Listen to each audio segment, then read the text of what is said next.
welcome to the Land Use, Transportation, and Infrastructure Committee. I am Councilman Christopher Herndon. I represent District 8. First thing I'd like to do is go around the virtual room and have my colleagues introduce themselves, starting with lowest council district first. Good morning. I may be the lowest in number, but I'm the highest in elevation. Kevin Flynn, Southwest Denver, District 2. Take that, Jolyn. Good morning, Jamie Torres, District 3. Good morning, Kendra Black, District 4. Good morning, Amanda Sawyer, District 5. Good morning, Joel Clark, District 7, and Councilman Flynn. I didn't know if you were going to let the chair call you the lowest district. I was excited to hear that you straightened that out. Good morning. Andy Sadabaca, District 9. Good morning, Mr. Chair. Stacy Gilmore, District 11. Robin Kinich, at large. Good morning, everyone. And certainly like Vice Chair Sandoval, go ahead. Good morning, everyone. Amanda Sandoval, Northwest Denver, District 1. Thank you all. And of course, we have Zach Rothmeyer with Central Staff. All right, we are focusing on 1431, continuing our deep dive of group living. No new topics to discuss, but Central CPD, Community Planning Development, is coming back just to do a review of alternatives, taking feedback from what they've heard of the committee members and other members of council to give us their feedback on what they're hearing from us. So I see Sarah, I see Andrew. I'm not sure if there's going to be any initial comments, but feel free to whomever is going to start, take it away. And colleagues, once they are done, you've got questions or comments, just go ahead and raise your hand in the queue. Thank you very much. Great, thank you. Good morning, everyone. I'm going to pull up a slide deck here. Are you able to see that on your screens? Yes, Great. we can. Wonderful. Thank you for having me back again and for accommodating this lengthy discussion this fall on these proposed amendments to the Denver Zoning Code's residential regulations. Again, my name is Andrew Webb, Senior City Planner for Community Planning and Development and Project Manager for this effort.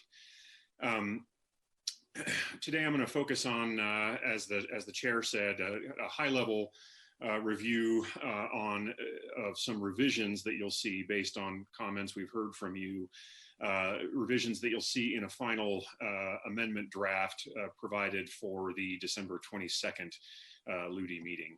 Our agenda for today is there on the left. I'm just going to run through some brief changes on household size and in residential care. I will focus today on residential care quite a bit. There is a lot of information there, and we ran out of information, or I'm sorry, ran out of time the last time we discussed this back on the 10th. So I want to spend a little bit of additional time on that topic today. And then I'll try to keep it as short as possible so we can have plenty of time for Q&A. And just as a reminder, the schedule for the LUTI process for considering these amendments is shown there on the right. And we'll be planning to come back on December 22nd with an updated draft of the amendments and ask for final committee action. So again, I know you're familiar with this, but to recap for our audience members, we are proposing these changes to the Denver Zoning Code for several reasons. Our current regulations prohibit the establishment of needed residential uses for all types of people and prevent people from simply sharing housing. A lot of our existing code regulations date back to the 1950s and can be traced back to roots in classism and racism, and much of our work with the zoning code is an ongoing process to move away from that history. We are looking for a more equitable approach for locating residential care uses and ensuring that they can be distributed around the city, where people can receive care in their communities and have access to day-to-day needs. We also know that, especially given our housing crisis right now, we need to make sure that people can legally share housing costs. And then finally, we are seeking to fix some long-known problems with the Denver Zoning Code, outdated and unclear language that is the result of many additions and amendments over the decades, and unpredictable permitting and community notification requirements. So the next few slides will recap kind of where we've been on household size and what you'll see on December 22nd. Just as a reminder, we are talking here about adults over the age of 18. The zoning code and other city zoning codes do not regulate minor children. And there are currently no restrictions on how many children can live in a house, and nor would they be under these proposals. This slide is shows what is permitted now in the Denver zoning code in a typical dwelling unit. So in a detached house, as I think you're probably all well aware, the code allows 2 unrelated adults to live together with unlimited relatives. And then in attached housing, so any housing that is 2 dwelling units attached together, so duplexes, apartments, condos, the code currently allows 4 unrelated adults to live together with unlimited relatives. When we took this to the planning board in August, the proposal they approved was allowing up to 5 adults of any relationship in a household in any dwelling unit with unlimited relatives to each. They also approved our recommended approach to allow more unrelated adults in larger dwelling units to a maximum of 10. And a new set of off-street parking requirements for larger dwelling unit or for larger households in single unit dwelling units that don't currently have off-street parking requirements. When we came to you on October 6th and in our ongoing one-on-ones with council members as well, we've heard some consensus around key themes. There seems to be support from you and from community members to allow blended families and some number of unrelated adults to live together in a household without some sort of special permit. There is support for moving away from regulating who is and who is not a family and allowing more flexibility, but within limits. What we've heard frequently is that what really matters is not so much who's living in houses, but the external impacts, especially parking. And we've heard that these regulations, wherever they land, should be simple to understand and to enforce.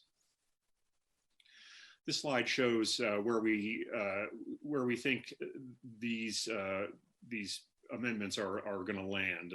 This shows a revised approach that will be reflected in the December 22nd LUTI draft of the actual code amendments. It is based on the model that is used in Aurora that we've talked about here and would allow essentially an either-or approach. So we either allow households, as is currently the case, with any number of related people to live together, or households that consist of unrelated people or a mixture of related and unrelated people, but with a maximum limit on the total number of adults in that household, regardless of relationship. We've heard from a lot of you and a lot of community members who feel strongly about 4. We've heard a lot of support, again, from other council members and community members about allowing up to 6. And it looks likely that we'll probably land on a recommendation of 5, but we will continue in the next couple weeks our ongoing one-on-ones with you to keep that discussion going. But regardless of where that number lands, there will be an absolute or a maximum cap on the number of adults allowed in households where not everybody is related. I just want to highlight how these proposals, this proposed revision addresses some of the requests we've heard from some council members. We have gotten several requests to remove the earlier approach that we had proposed that would allow more adults in houses over the median Denver house structure size of 1,600 square feet. These revisions would establish a hard cap on the number of adults that would be allowed to live in a household. We've heard concerns about compliance with building and fire code requirements in much larger households. By limiting that total number of adults in a household at a lower number, we believe that concern is addressed. And we are proposing to preserve the existing provisions that allow unlimited relatives to live together. The next few slides are going to focus on residential care and some of the revisions that we're proposing to the amendments that we brought to you back in September. So just again, to recap, residential care is any use where some sort of care is provided as a requirement of living in the facility. So that can include emergency shelter or long-term shelter, supervision, rehabilitation, nursing, and assistance with day-to-day activities. All those would fall under residential care. Back in August, the planning board approved a set of proposals that would consolidate all of the uses where care is provided into a single type in the zoning code, simply called residential care, and regulate all facilities by size and scale rather than by the type of care provided or the housing status of people, of guests. They proposed, or they approved a proposed approach that would allow a more equitable distribution of residential care facilities around the city in more zone districts, in places where guests can have access to day-to-day needs like jobs and shopping.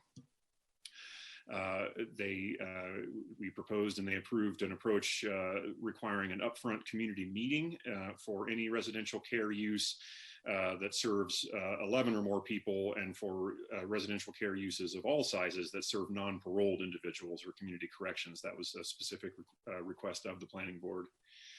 And they recommended approval of an approach for strengthening our spacing and density requirements that prevent concentration of residential care facilities, and recommended, as we proposed, to ensure that existing local, state, and federal regulations that govern the operation of facilities remain in place. What we've heard in our meetings at LUTI, both back in November when we met with you and in our one-on-ones with you, is there is support for allowing people to access residential care in their communities, support for encouraging an equitable distribution of future facilities around the city, and moving away from the current approach that identifies housing need or the type of care that people need and regulating them differently. We have heard some concerns and some requests from council members to revise the proposed amendments to address a few things. A big one is community corrections in or residential care uses serving non-paroled individuals in low-intensity residential zone districts. I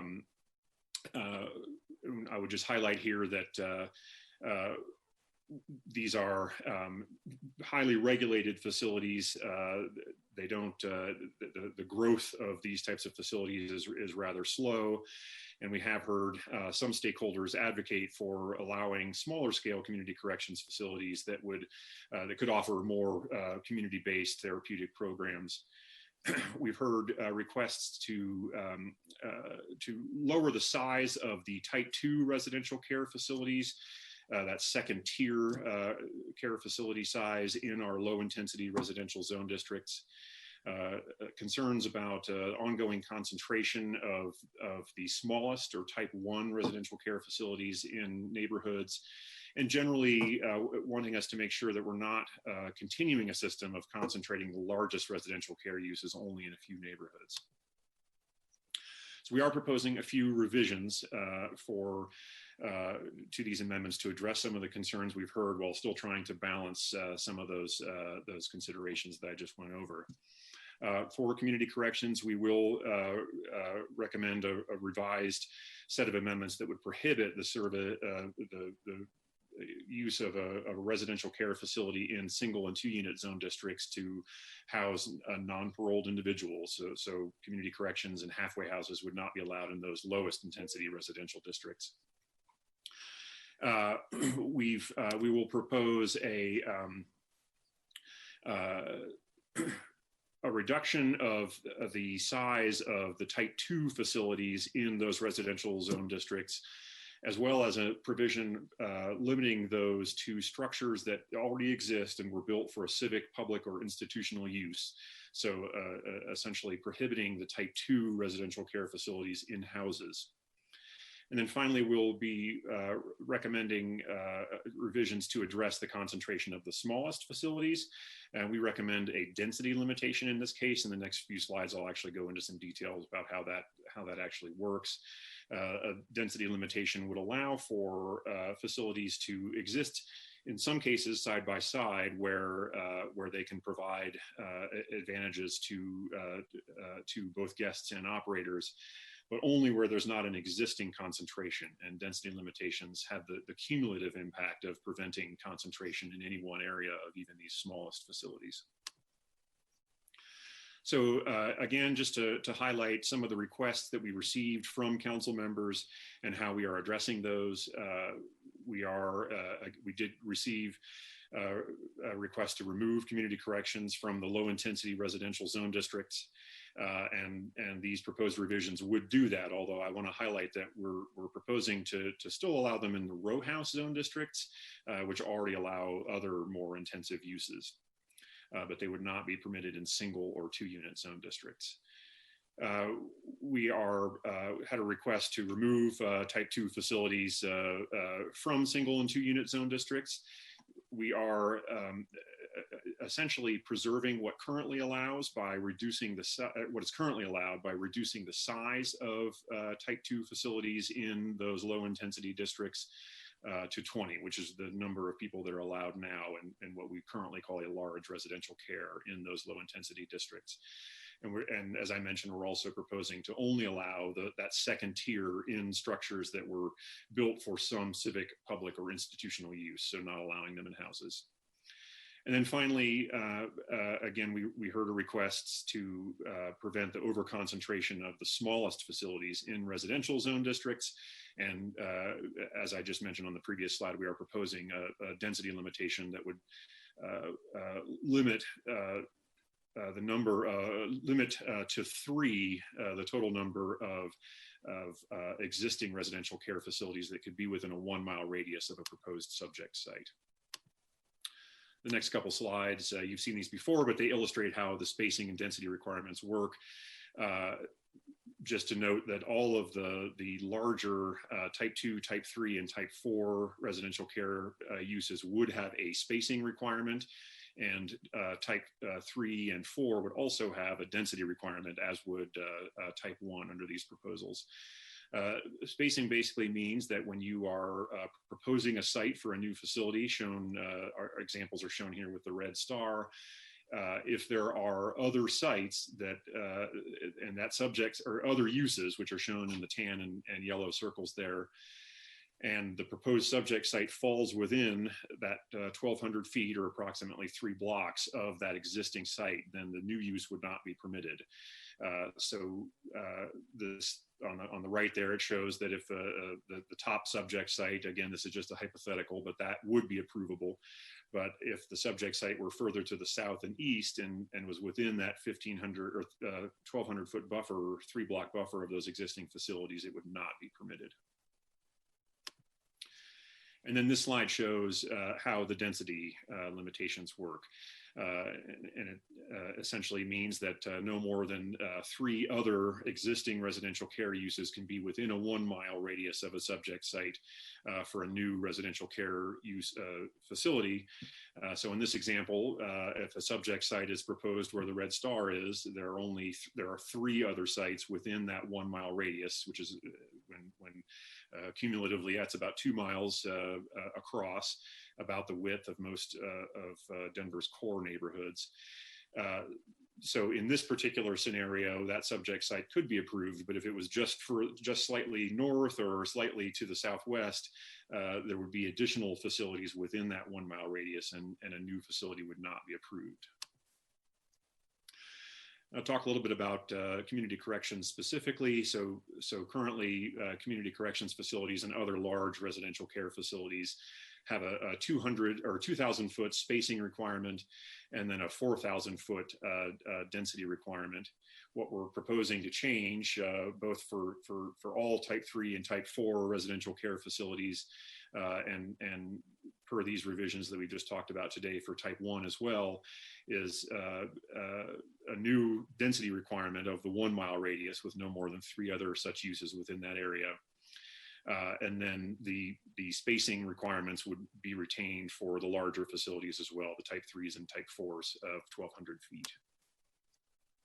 The next couple slides show specifically how the proposals for community corrections would work if amended as we're proposing today. This map shows existing community corrections facilities, and the zone districts are the areas in tan where new community corrections uses can be established under current zoning. There are currently about 3,000 acres, or about approximately 1,200 parcels where these types of uses could currently be allowed. Most of those are in areas where community corrections uses are already concentrated. And then this map shows how that would work if the amendments to the code as revised, as we've discussed today, are ultimately adopted. So we would not be allowing them in single and 2 unit districts, but we would be allowing them in higher intensity mixed use and commercial and higher intensity residential districts, expanding the area where they could be established from the current about 3,000 acres to about 19,700 acres, or about just under 16,000 parcels. And I would just highlight here that would allow these types of uses on corridors and in commercial areas around the city where residents who are transitioning back into community from a period of incarceration would have access to jobs and to transit and other daily needs. So again, just to recap what I've walked through, we are proposing a few revisions that you'll see reflected in a new draft for the December 22nd LUTI hearing. They include prohibiting community corrections in single and 2 unit zone districts, reducing the size of the type 2 facilities from up to 40 guests to just up to 20 guests in those low intensity residential zone districts, and limiting those uses in low intensity residential zone districts to structures that were built for some sort of civic or public use, not houses. And for the type 1, the smallest facilities, we are proposing or recommending limiting the number of facilities that can exist in an area, or a density limitation to prevent over time the concentration of those facilities in any one area. So with that, I will step back and be glad to answer any questions and go over anything any questions you had, anything that I missed. All right, Andrew, you were faster than you thought. Let me see if anyone new showed up. Welcome, Councilwoman Ortega, to the conversation. So we've got, this is how I would like to split this up. So we've got 3, and I've got your slides on my other computer. Andrew, household size, res care, community correction. So I was going to offer 20 minutes for each of these particular topics. So instead of just kind of giving I'm going to talk about all 3 at once. Go 20 minutes for each. So we'll start with household size. So Andrew, why don't you pull up slide 9, because I believe that's the slide that gave your recommendations for household size. And then colleagues will take 20 minutes for each of these. And then that doesn't take us to noon. It gives us about another 30 minutes. And I just want to give everyone just say whatever you want about group living. If you still have some concerns or some topics, I wanted to allow an opportunity to talk just in general as well. So, was it, the thing was the next one? Or no, that's right. Yeah, you're right there. It's number 9 on this one, different one. So, oh, sorry about that. No, it's good. Household size. So, ensuring that I want to give colleagues just an opportunity to take their hand down if they didn't want to talk about household size in general. So I'll just pause for a second. No changes. So it looks like Councilwoman Ortega, you are up first. So my question is not about household size. It was just a quick question on the community correction. Okay. Yeah. Well, we will get to that. Wait till the end. Okay. Yes. No, we'll wait for that first. Okay. Thanks. If we're done with household size quickly, we'll have more time for the other one. So yeah, awesome. Thank you. Kenich, you're up first for household size. Thank you, Mr. Chair. Yes, I will start there. So I really appreciate the process we've been going through the last months as we've kind of tried to, find some common ground, address concerns.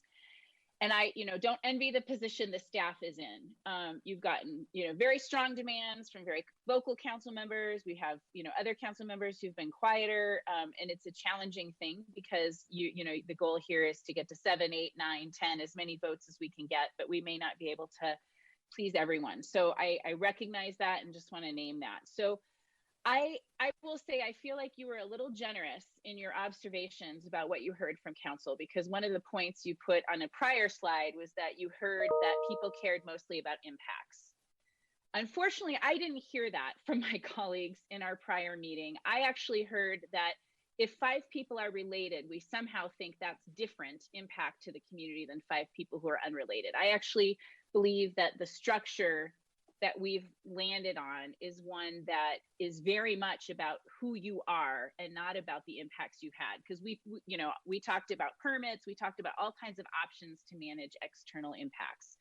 So I just want to go on the record and say I'm pretty uncomfortable with the concept of regulating people differently based on their blood relationships, as if that is somehow a determinant of what kind of neighbor you are. That makes me really uncomfortable. But I understand how passionately my colleagues feel about it, and I am comfortable with, moving forward with that piece of compromise. But I will just say that I think the number then needs to be 5. I would be comfortable with the number of 4 if we could have a permit for those who have a slightly larger number of folks to go above it. But I would just say that in the interest of finding good common ground, we all have to move a little bit. And I will just say I'm very uncomfortable with this idea of treating people differently based on their blood relationship, which is what we are proposing. But, clearly a number of colleagues have identified that that's the only place they can be, and so I think that's unfortunate, but I will be there. But I will just say, we then, if we're going to have no permit, so if you have an 8-bedroom house, there's no permit, there's no path for you. And I will just say, if you can go back to the slide about condos and townhomes, the potential for a single family home to get larger than a condo or a townhome is much greater, right? Condos are generally smaller than single family homes in my experience. And so I would just say that I think that is a case to be made for sticking with that number 5.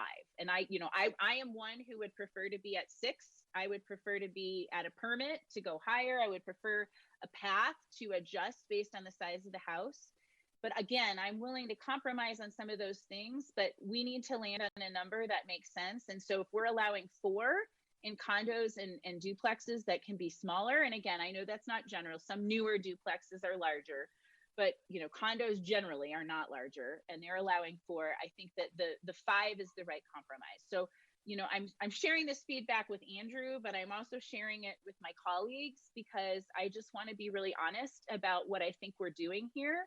And, my willingness to kind of go along with something that I think is not a best practice to regulate based on blood relationship is dependent on getting to a number that's a little more just for those that want to do cooperative living and may have larger structures, but we're giving them no path, no permit path at this point. So I think this is, it's tough compromise and it's a tough space.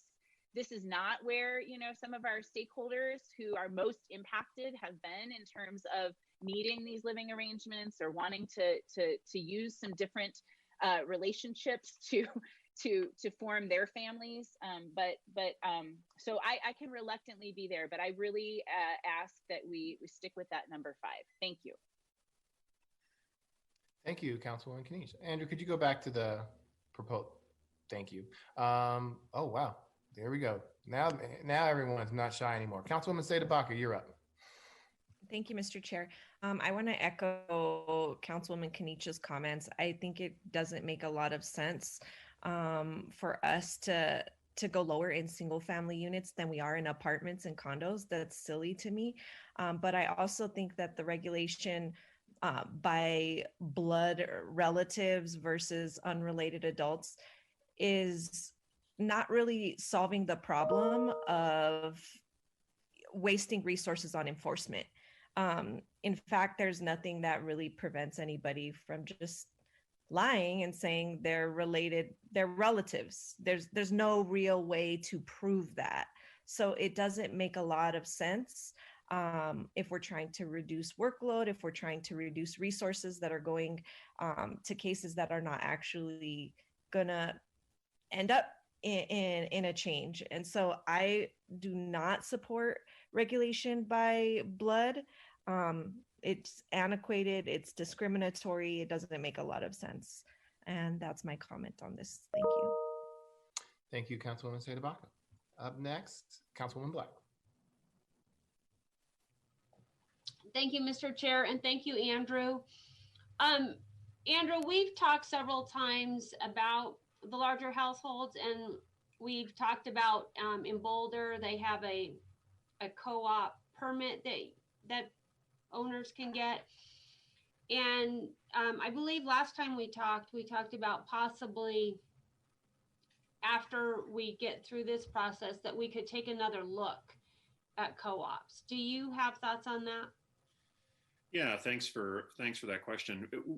You know, we had recommended the permit process for larger households as an alternative to a co-op specific permit, to simply allow people to have that additional flexibility in larger households. There has been some criticism of co-op permitting processes in other cities that they make it challenging for people who don't have some level of privilege, experience with the city, and funding necessary to go through the exhaustive permitting processes for a larger co-op.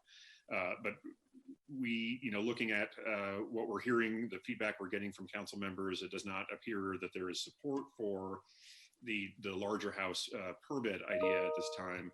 So certainly we want to not only look at how we can protect some of the existing co-ops that do exist out there, but also some sort of process at some point where other larger co-ops, larger than wherever we land here on the household definition, could have a process, and we'd be glad to explore that as a separate project in the future.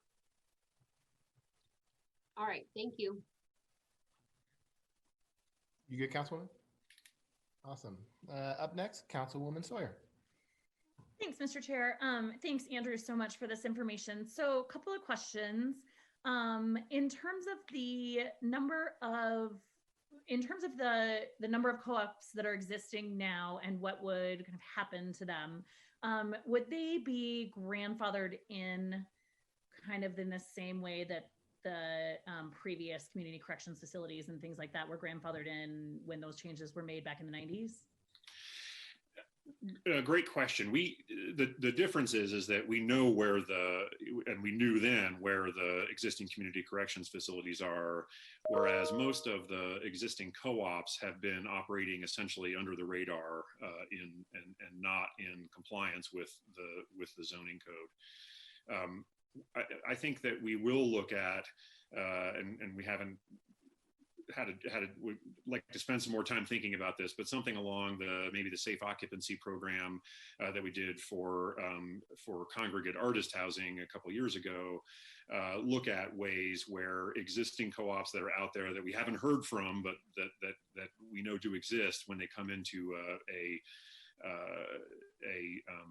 an enforcement scenario, to look at ways that we could help those households.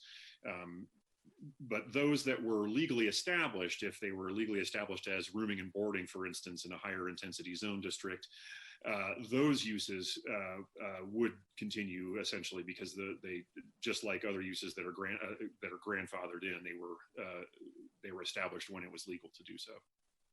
Okay, great, thank you. And what kind of data will we be gathering on household size after these changes get made? Yeah, so I think you were at our meeting, at the LUTI meeting 2 weeks ago, hopefully, where we went through the post-adoption monitoring. And so we will be looking at household size in general in the city and housing tenure. So we'll be tracking ownership versus rental. And we also are exploring how we can dig further into the American Community Survey data to get into the future at some point more information about the relationships of people living in houses. It's not something you can just easily grab from the census website, but it is data that can be tracked down, and we'll be looking at ways that we could get a clearer picture for the actual makeup of households moving forward as well. Okay. The reason I'm asking is because right now our law says 2 unrelated adults, right? And then all of their relatives. And there's a list of relatives. So what I'm trying to kind of wrap my mind around is the feedback we're hearing from the community. And then, you know, in terms of the immediate need for more people to be able to live in a home based on the housing crisis.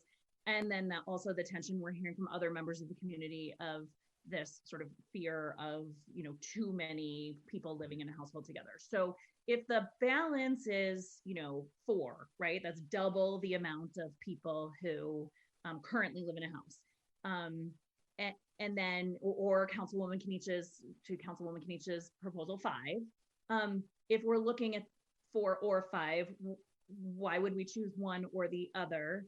I guess I'm trying to figure out, you know, what if we were gathering data and we changed it to 4 and then assessed data in 18 months and, you know, or 3 years or something, and looked at a potential, you know, if the data shows us X, we could discuss changing it to 5 if it were 4, or if the data shows us Y, we could discuss reducing it to 4 from 5 or something like that. What data would we be looking at if we were going to have that conversation? That's what I'm trying to kind of wrap my mind around right now. Sure. So in that case, we would probably be looking at data about average household size in the city. And you've seen probably that table that I've shown in previous LUTI meetings and other community meetings. I have it in our deck today too, if we want to pull it up, but it shows how the household sizes compare in other cities that have allowed more unrelated people to live together for decades in most cases.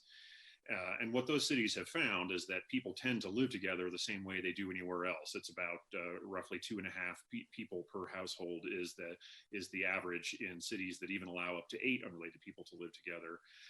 Suggesting that people generally live together the same way. You have households that are, you know, groups of maybe more unrelated people living together or larger families living together, but on average, those cities have not seen a shift in how people group up in housing and how they choose to live together. We will certainly be watching the household size data here. And, you know, certainly it would not be an automatic problem, I don't think, if household sizes tended to get larger. That would mean that it could mean so many things, that people are having more kids, that or that people are, sharing their housing with other people.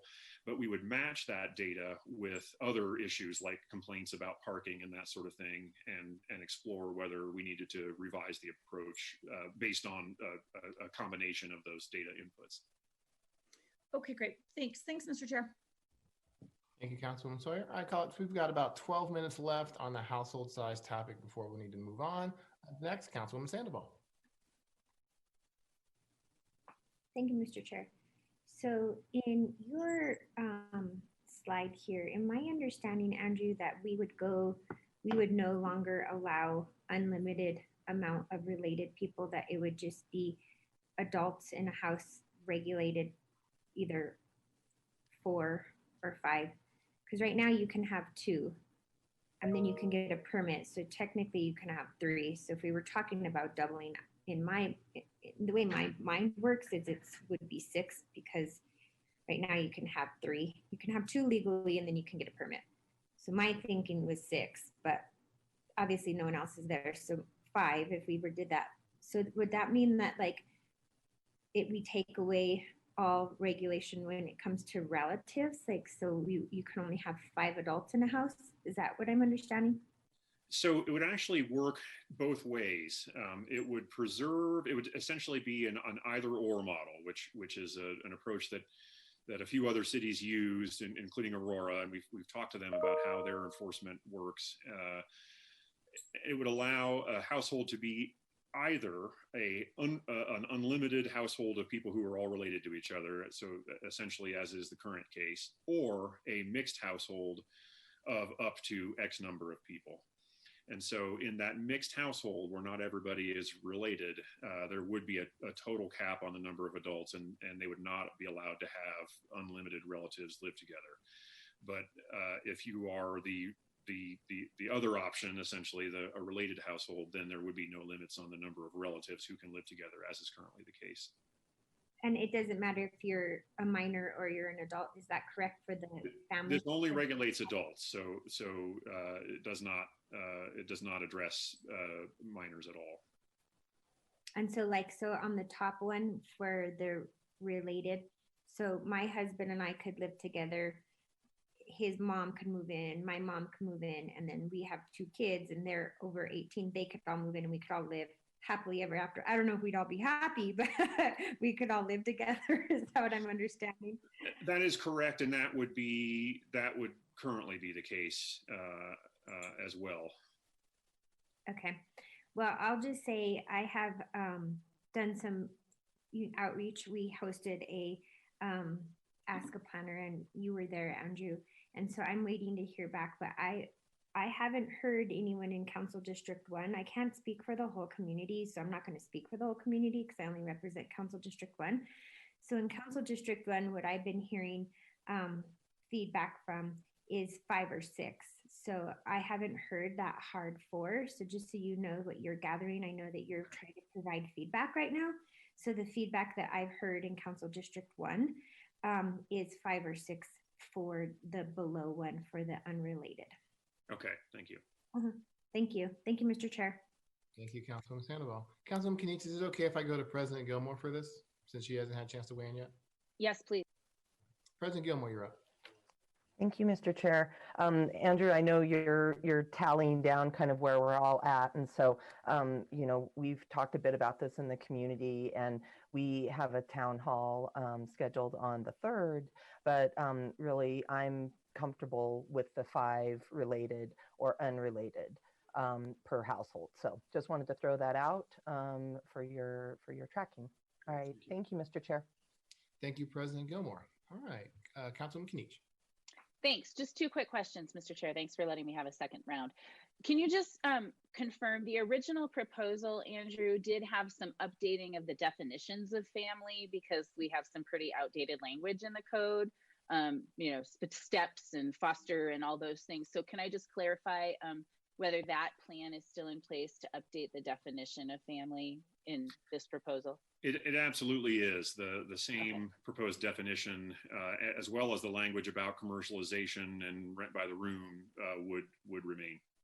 Got it. Thanks. And then the other question was, I know there was a question about data and collecting data, but we actually have some data because we're not the first city to do this. Can you just refresh me on what the best practice number was in our region and some of the national research in terms of 4, 5, 6?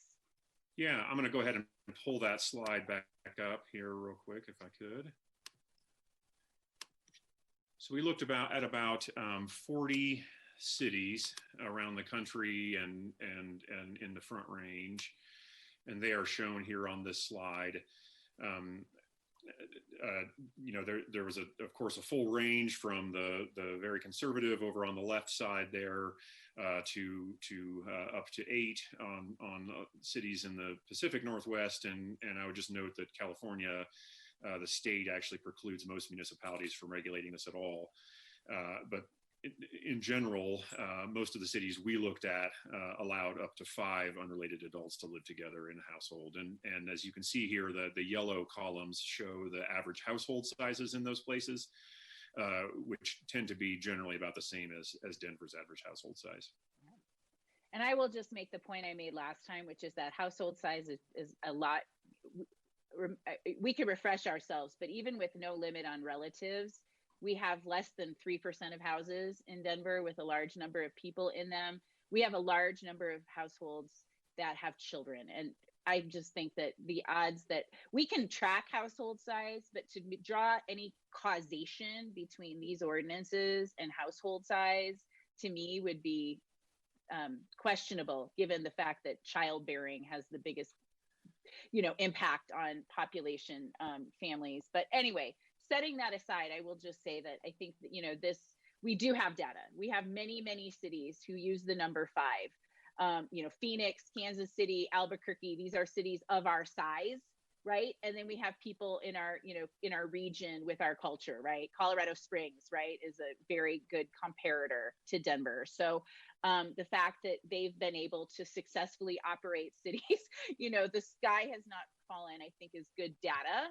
So it's not that we're flying blind here and that we need to, start at a lower number and measure. I think we can, again, we should, if we're concerned about impacts to neighbors and community, we should focus on impacts. And I think that the number 5 allows us to, if there is a concern about parking or trash or things like that, then that's what we dig into with code enforcement. I appreciated those updates last week, but thank you for clarifying those 2 things. Thank you.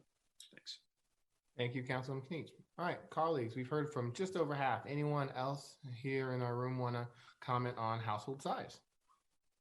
And I will do a dramatic pause to see if someone wants to weigh in. No? Oh, Councilwoman Toyes, you're up. Thanks, and thanks for the opportunity. I think I've been pretty vocal in my interest in larger household size permissions and why that matters in District 3. But I'll just repeat the interest that I have, that I don't think it's the job of zoning and community planning and development to be judge and jury on this for households. And so I was comfortable at the highest range that this process started with, and what works and what I've received most comments around has been 5 or more in individual household size. So what I think we see, this was probably the most telling graphic that I've seen from you, Andrew, demonstrating that even when those permissions are increased upwards of 8, it is still rare, but it gives an opportunity to a household who has the size, who is able to figure out that this works for them, some option. And that's what I'm looking for my district, are options for folks to be able to stay. So I would be compromisingly supportive of 5, but very, very apprehensive about anything less than that. Thank you, Andrew. Thank you, Councilwoman Torres. All right, Councilwoman Ortega, we've got 2 minutes. Take it away. Thank you. I won't take that long. I just want to add my support for 5 for unrelated and leave it the way it is now for related families. Thank you. Thank you, Councilwoman Ortega. All right, we saved 2 minutes. Thank you, colleagues, for allowing my brain to just parse this together as to best make sure we can hear from everyone. All right, Andrew, was it slide? I think you had res care and community corrections on the same slide. It's 14 in my deck. It's probably a different one for you, but if you could go to that. I'll trust you to find it. All right, let's go res care. And truthfully, they're both on the same. Well, let's try to do res care just for the sake of my brain. If you go community corrections, it's okay as well. But who's got some questions about the res care alternatives? Councilwoman Ortega, you're up. Yeah, Andrew, can you just clarify, both for res care and community corrections, for any of those that are existing operations that are grandfathered in, under these changes, will any of them be allowed to expand? Or are they limited to the numbers that they currently have today, even if they have the capacity to add more square footage on their existing property? Yeah, thank you for that. So their existing zoning permits would have a limit on the number of guests that can be served. And so if these changes are adopted, they would need to come in and apply for a new zoning permit and demonstrate that they meet the updated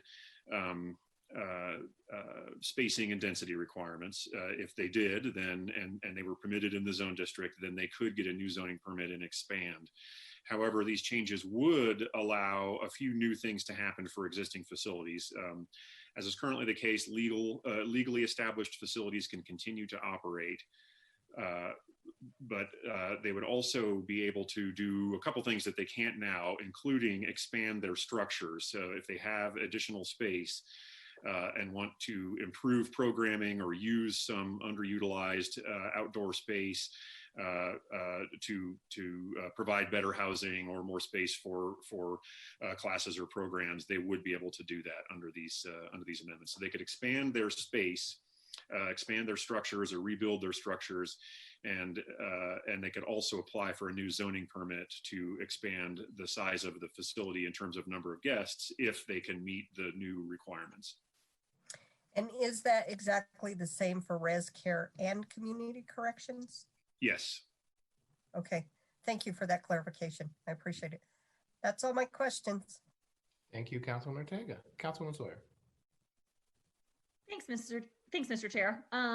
So Andrew, in these changes, so right now the permits don't run with the land when it comes to res care. Under the proposal, they were going to run with the land. Will they run with the land? Yes, that is a proposed change, that permits would run with the land. Okay, and that's not going to change. We are not recommending that change, but so what we're proposing today does not include that change. Okay, I would like to propose that we that this remain the same, so that like now, permits do not run with the land. Okay. So that when an operator chooses to no longer operate for whatever reason, that permit ceases instead of continuing. Okay. I think that's important. Thanks. And then in terms of the distance requirements, the way it works right now, the sizes matter. It looks like under the new proposals, the sizes of the residential care facilities won't matter. They'll all be taken into account in the mile circumference. In the lowest intensity zone districts, yes. Okay. I would, I'm gonna just throw in here, since about community corrections, I think that row home districts need to be included in the community corrections prohibition. So I think single unit, 2 unit, and row homes should be excluded from community corrections. Okay. So I would like to make those two, or propose those two changes, please. Okay, thank you. Thanks, Mr. Chair. Thank you, Councilwoman Sawyer. And for colleagues, yeah, res care or community corrections, we'll both have at it until around 11:30, and then we'll just go group living topic overall. So feel free to weigh in on either of those. Councilwoman Sandoval, you're up. Thank you, Mr. Chair. So Andrew, what I have been hearing, I know you're attempting to get feedback so we can try to figure this out the next time you get to LUTI. Council District 1, we heard some concerns when we, with the original proposal regarding community corrections. Now, what I have heard, and I'm still waiting to solicit more feedback from my RNOs, my registered neighborhood organizations, and some community members, is that the taking out the SU and TU actually works for Council District 1.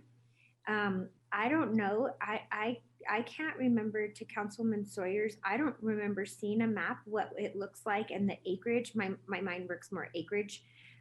What it would look like if we take out the row home. Do you have that map? I can tell you the acreage. It would be, it would reduce it down to about, from the current proposed 19,700 acres to about 17,000 acres. So about 2,000 less. That's correct.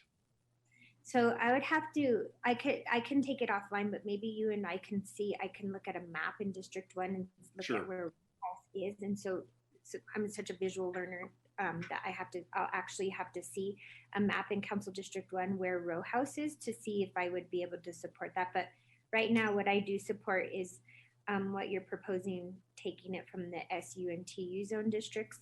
I think that's a good compromise.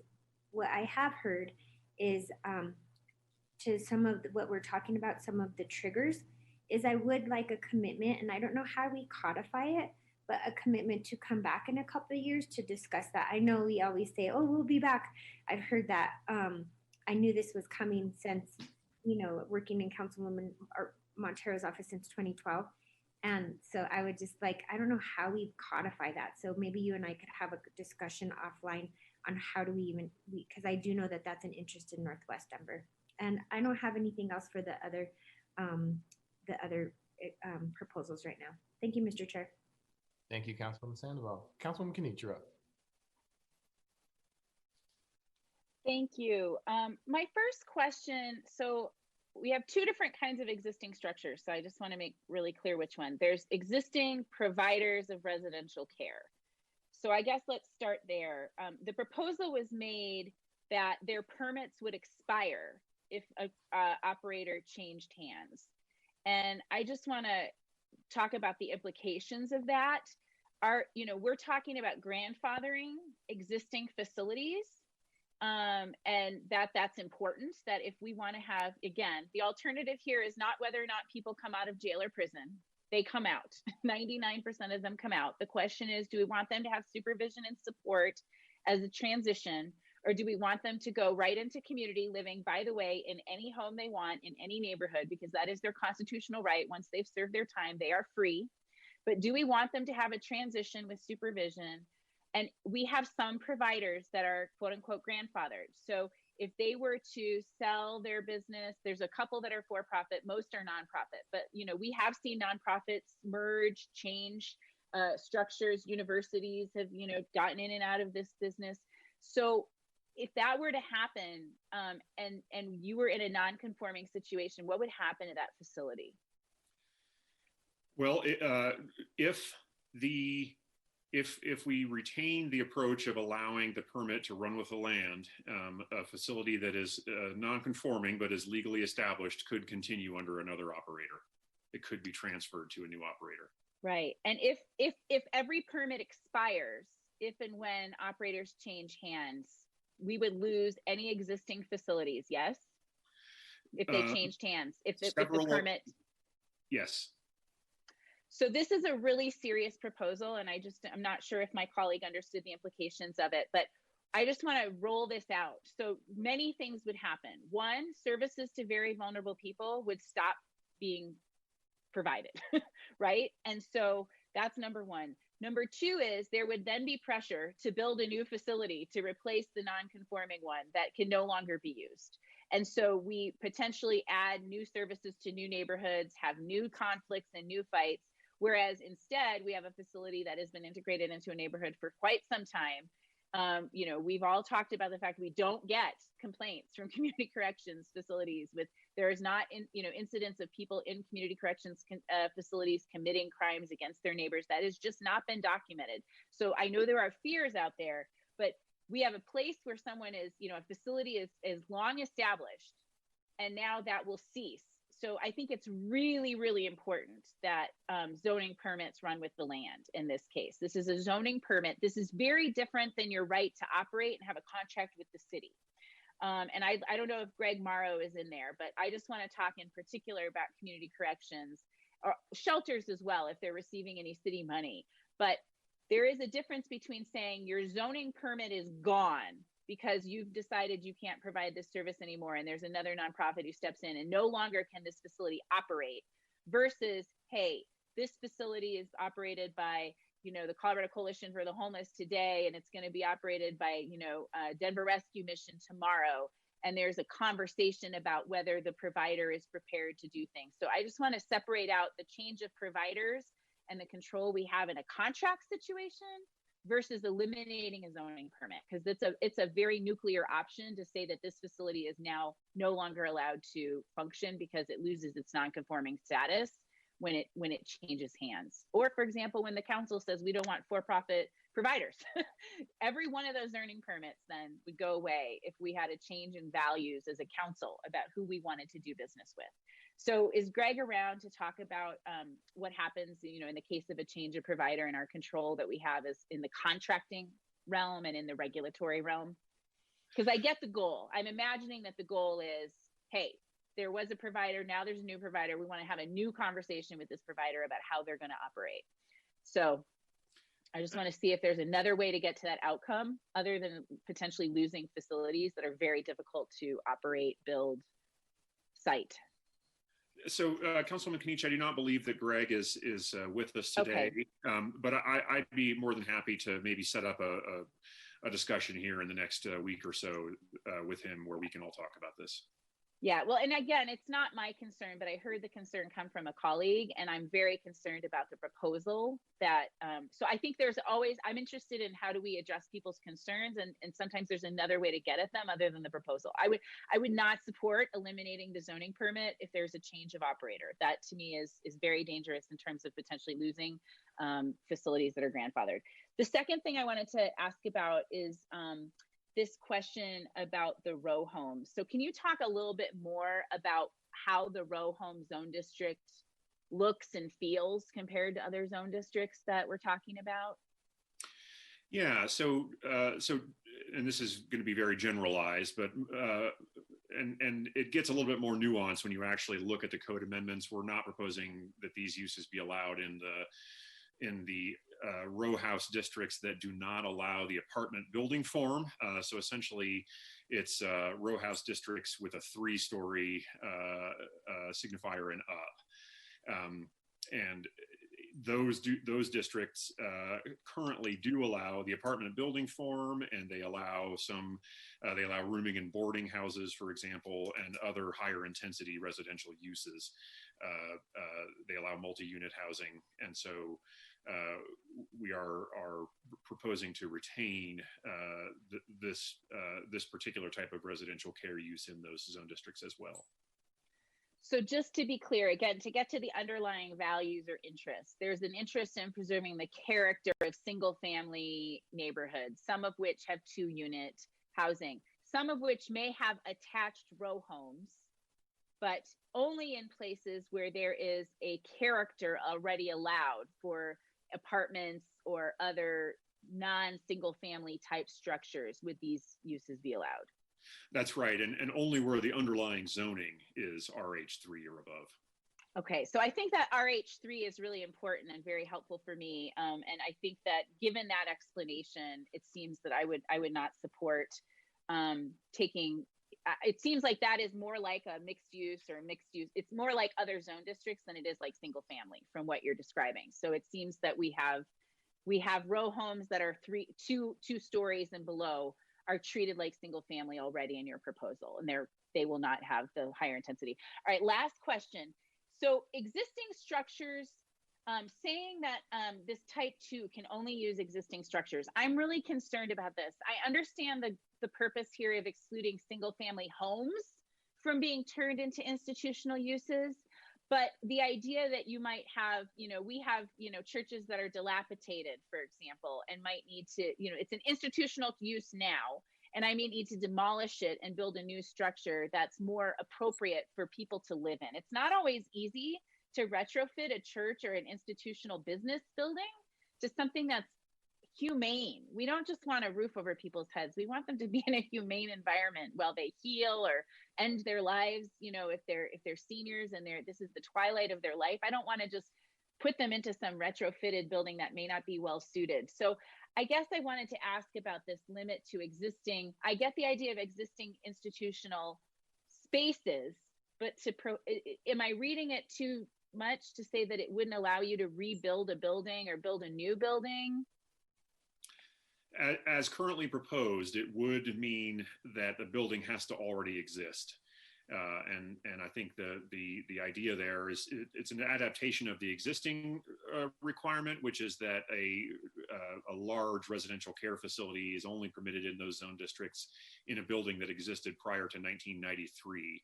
So this expands on that limitation, but does limit that use to existing structures that were built for some sort of public use, with the goal of discouraging the construction of new more institutional buildings in the single and 2-unit zone districts. And so if somebody owned a property, had an old structure on it that was not feasible or suitable for this use, they would have to seek a rezoning.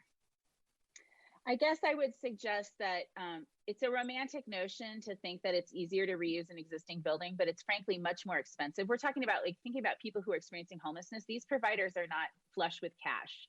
And you know, the safety systems in those old buildings are not always good, ideal. You know, the plumbing for bathrooms when they were, you know, not used for I would ask that we, you know, that it be, you know, the either use of an existing or replacement of an existing institutional structure. I get the goal of avoiding the use of single family homes, but I think it is too rigid to say you can't build a new structure. Here in Northeast Park Hill, we have several very old churches that are, you know, not necessarily, you know, gonna maybe have a long life ahead of them. They're corner churches, they're institutional uses, but they're wood structures. They're, you know, I just, to say that you couldn't replace that with a more humane structure, we have to think about the underlying goal here, which is to provide humane residential care for people who are very vulnerable. My only goal is not, and I believe in historic preservation. I'm not talking about that. These are not historic structures. They're just old and run down. So I think existing or replacement would be the request I would make to make this a little more usable for providers. Because frankly, if we please every neighbor in the city, but the providers can't build it, then we're not achieving our goal of providing the residential care that vulnerable people need. And I will just say, the numbers are going to cause us that problem too. When the providers were interviewed, there is very few financial models for people to provide services at 20 residents.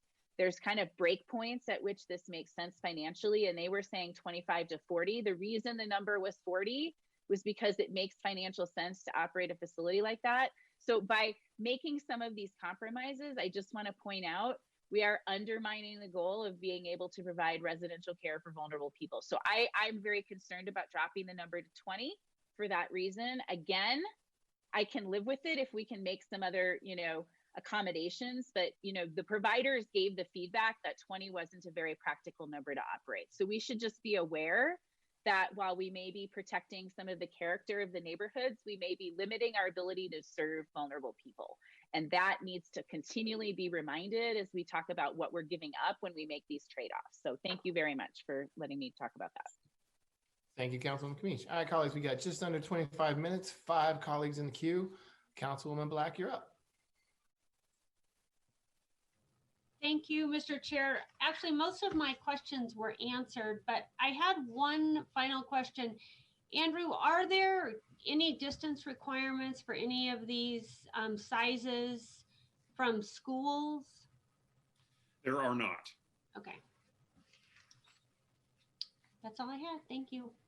Thank you. Thank you, Councilwoman Black. Councilman Flynn, you're up. Thank you, Mr. Chair.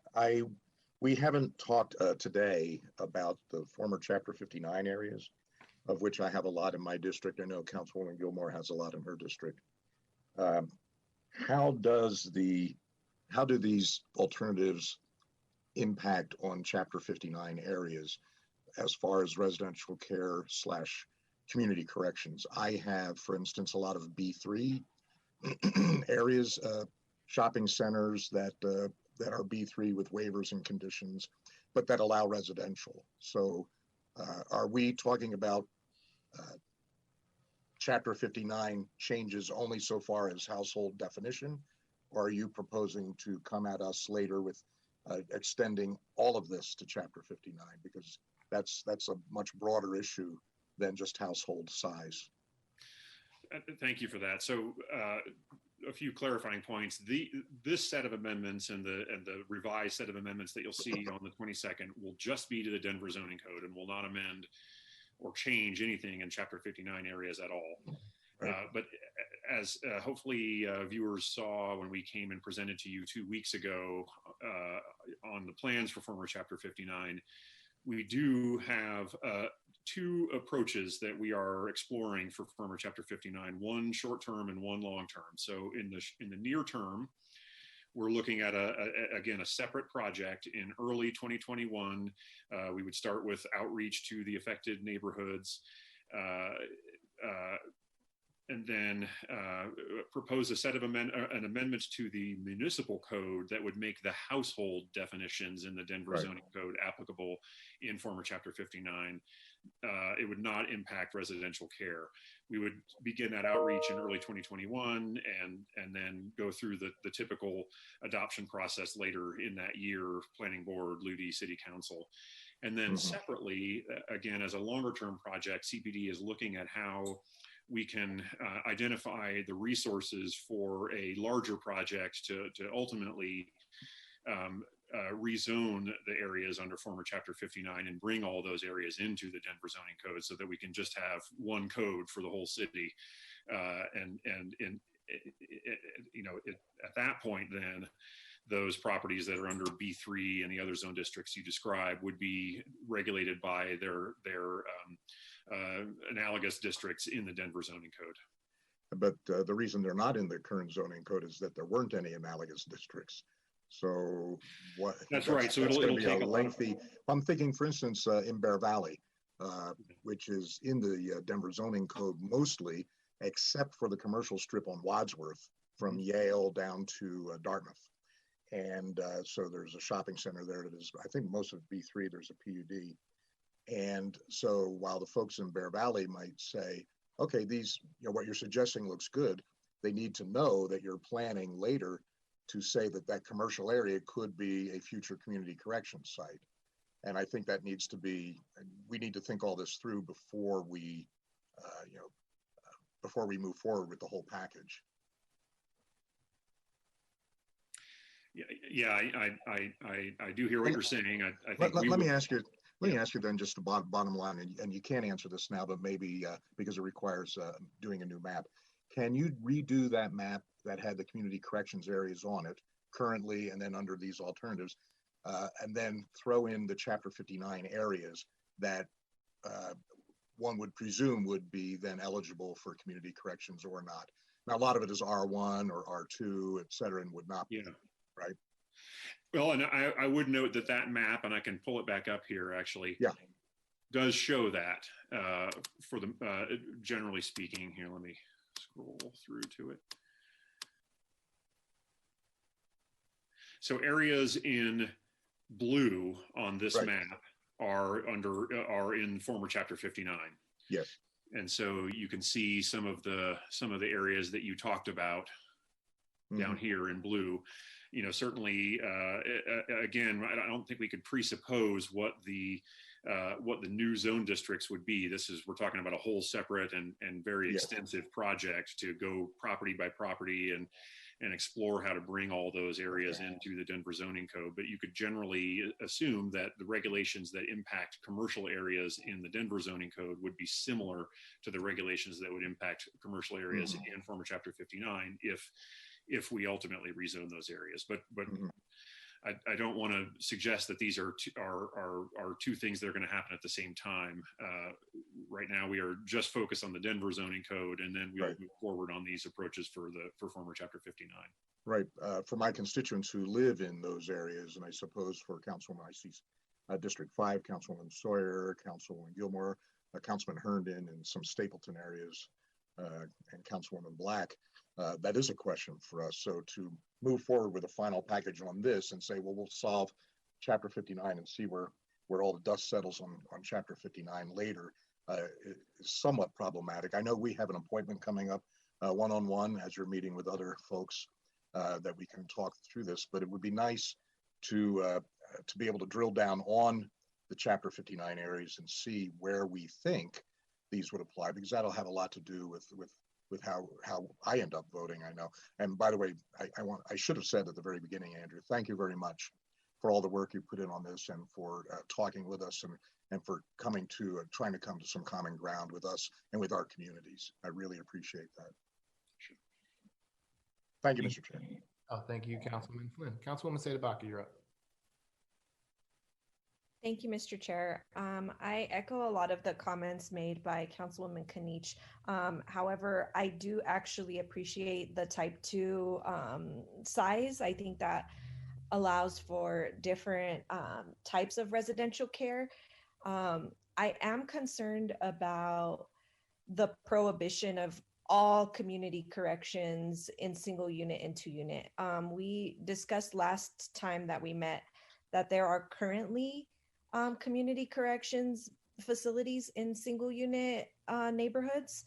And we discussed how grandfathering those in, but protecting other single unit districts is discriminatory. I'm looking at this map in front of me and noticing that again, we're really reinforcing that these facilities can primarily only go in the inverted L. Am I seeing that correctly? Well, I will. I'm going to see if I can actually expand this map a little bit so that we can look at it more closely. This proposed change would still allow it. It would be allowed in any area that you see in tan here, but it would effectively include all essentially commercial corridors, pretty much all over the city. So I'm expanding. But is that not, the yellow is essentially showing us the inverted L? Yes, generally speaking, if you the inverted L is sort of follows the Platte River and North Denver, and has a concentration of the highest intensity zone districts. So you have, that includes downtown, it includes industrial and commercial areas near in North Denver and along some key corridors. But as I zoom in here, it's not great resolution, but hopefully it gives you some sense. It also includes a lot of commercial and industrial areas all over the city, not just in the inverted L, but it does not include the lowest intensity zone districts. I'm concerned that we're creating special protections for some single unit neighborhoods and not others. That doesn't feel like a data-driven decision. It feels very arbitrary. We have data of facilities in single unit neighborhoods where we could prove that there are no issues. There have not been any issues or complaints that are reasonable justification for not having them anywhere else in the city. And so I think to include that option to prohibit them in single and 2 unit areas all over the city doesn't make a lot of sense. It feels like we're losing sight of why we're doing this. Councilwoman Kanich mentioned that we're undermining the goals of providing services and shelter to the most vulnerable people amongst us. This is an accommodation or a neighborhood request. I don't know which council member it's coming from, but it's very elitist. We're talking about maintaining discriminatory practices in the same exact neighborhood type. And so how does CPD reconcile or justify making that accommodation? I know you guys have equity goals, and yeah, go ahead. No, and we certainly do, and I absolutely hear what you're saying. We are trying to, we came to planning board and came to you with a proposal that we felt was most consistent with our adopted plans and policies and with our equity goals. But as this goes through the process, and I think this is the case with a lot of changes to regulations, we also have to be somewhat pragmatic about what is adoptable. And we've heard not just from one council member, but from many that there is not support, and there's a great deal of concern for allowing community corrections facilities specifically in residential neighborhoods. And we have noted the data in these presentations that there is no data in the last, at least in the last decade, that show any property or violent crime incidents that can be directly related to the presence of a community corrections facility. But we have to acknowledge that there is simply a lot of concern about allowing non-paroled individuals to be potentially in houses right in neighborhoods. And so, as is often the case, this is a set of compromises that we're offering to get to a place that is as close to our equity goals as we can get, but with something that is that we think is adoptable. And that does greatly expand from just a few places in the city where these facilities can be established to essentially all over the city. But you are correct that this would not allow them in the lowest intensity residential areas. And so what is the substance or the reason behind having them in some single unit neighborhoods and not the others? What are the complaints? What are the real issues here? I believe that I don't know that there are any actual issues that anybody has cited, but generally I think council members are reflecting some of simply the concerns that they're hearing from their communities, and I would also ask some of the council members who have issued this concern. I'd be interested in hearing from you as well, what you're thinking, why it would not be appropriate to allow community corrections in those facilities. Hopefully we can put that question to some of the colleagues here on LUTI.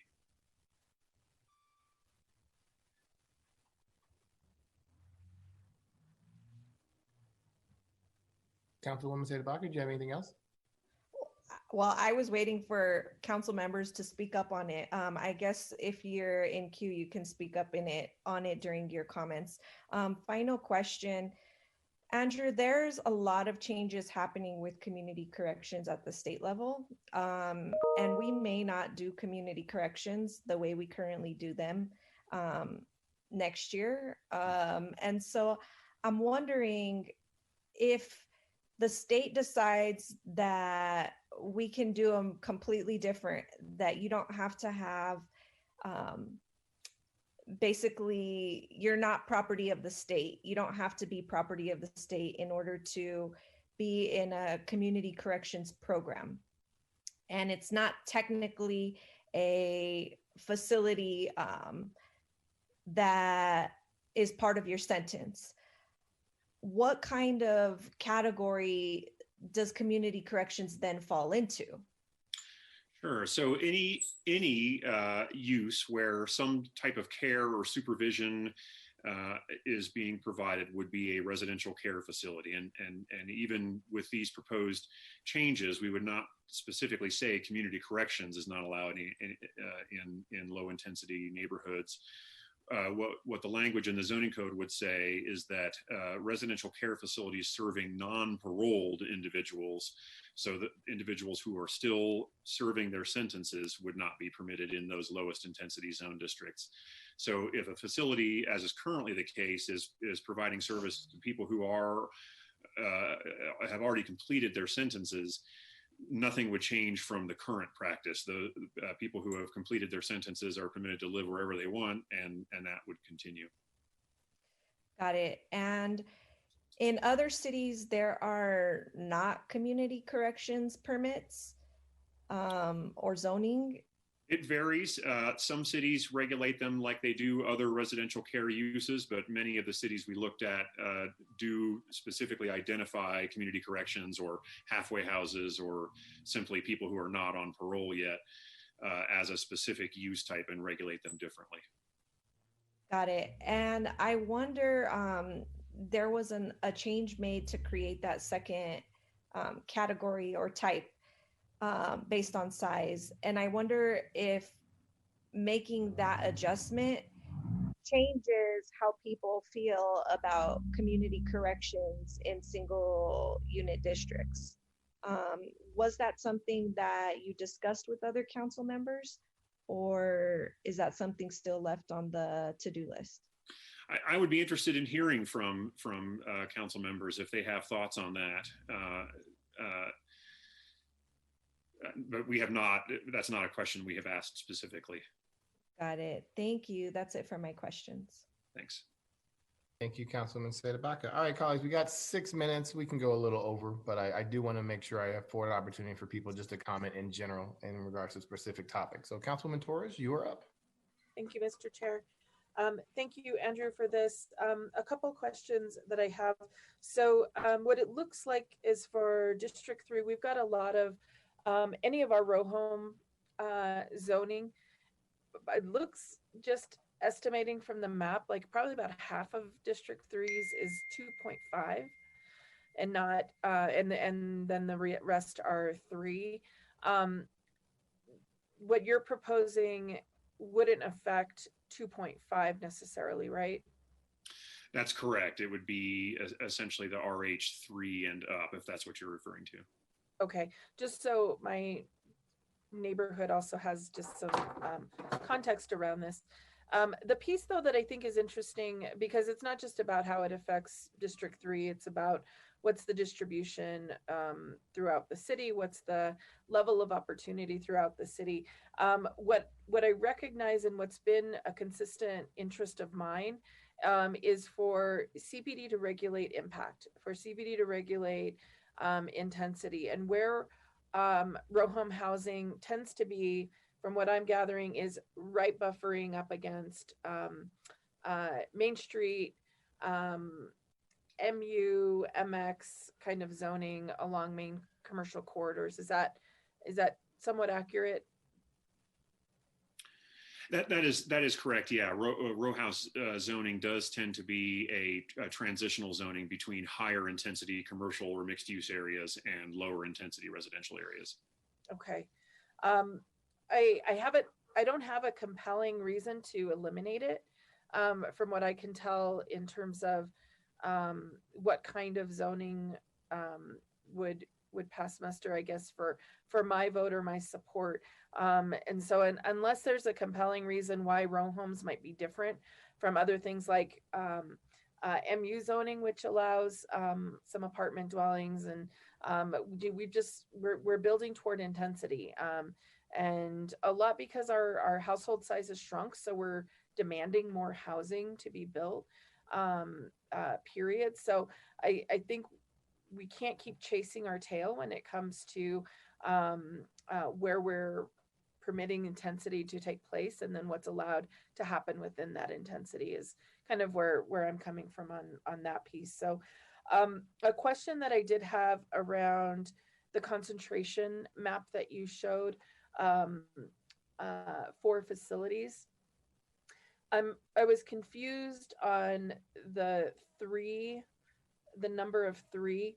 Is it the third within that crosses the 1,200 foot spacing requirement? The third would not be allowed, or is it more than 3? Because up above it says density limitations would prevent a new location if there are more than 3 residential care uses. So it would be if a subject site is proposed, there could be no more than 3 existing facilities within that 1 mile radius. And so if I may have worded it in such a way that it wasn't understandable, but so in this scenario shown that's up on the screen now, if that proposed subject site, which again is just a hypothetical site, has 3 facilities within 1 mile radius, and so the proposed site would be permissible. But if that subject site was slightly to the north or slightly to the southwest here in this hypothetical, that radius would capture more than 3 other existing residential care facilities, and it would not be allowed. The radius captures more than 3 in the lower example. Oh, I'm sorry. Oh, so this one is the spacing requirement. So this is a little bit different, and most as is currently the case, and as would be the case moving forward, there are both spacing and density limitations applying to various types of residential care. So in the spacing example here, the site that is proposed, again, hypothetical, on top would be permitted because it is outside of that 15 or 1,200 foot spacing requirement from those two existing facilities. If proposed further to the southeast there, it would fall within those 1,200 foot buffers from existing facilities. This analysis is independent of the density analysis, and in some cases both would apply. So you would not only have to show that you are at least 1,200 feet or 3 average Denver city blocks from another existing residential care facility, but you would also have to show that there are not more than 3 existing sites within a 1 mile radius. Okay. Have we seen a map in your prior slides, and I can go back, that showed where residential care facilities are in the city? Yes, I have it here in the slide deck, and I can pull it up. It's kind of challenging to see at this scale, but